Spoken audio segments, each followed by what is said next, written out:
Are you a runner looking to get an edge on your performance? Other than the typical stress relief or detox session, runners typically have an agenda. Let's break down the runner's game plan. Number one is going to be speed. When we're looking at speed, we have to look at how we train.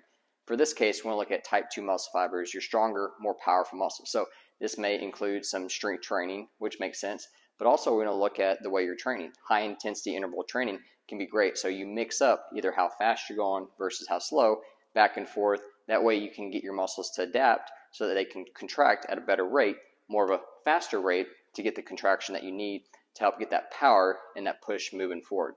Moving on, number two is going to be the distance. Now, we're moving back a little bit more to the type 1, which is more endurance type muscle fibers, but also looking at repetition. When we're looking at distance, we're playing a game with the heart rate as well. So depending on your age, your health, and where you're at with that, depending on the race you're trying to go through or maybe just achieve as far as endurance goes, will depend on what kind of heart rate you're training for as well. And third is efficiency. This is where you really get the game-changing win when it comes to your performance with running, because when we look at efficiency, we're thinking about how are things connecting together.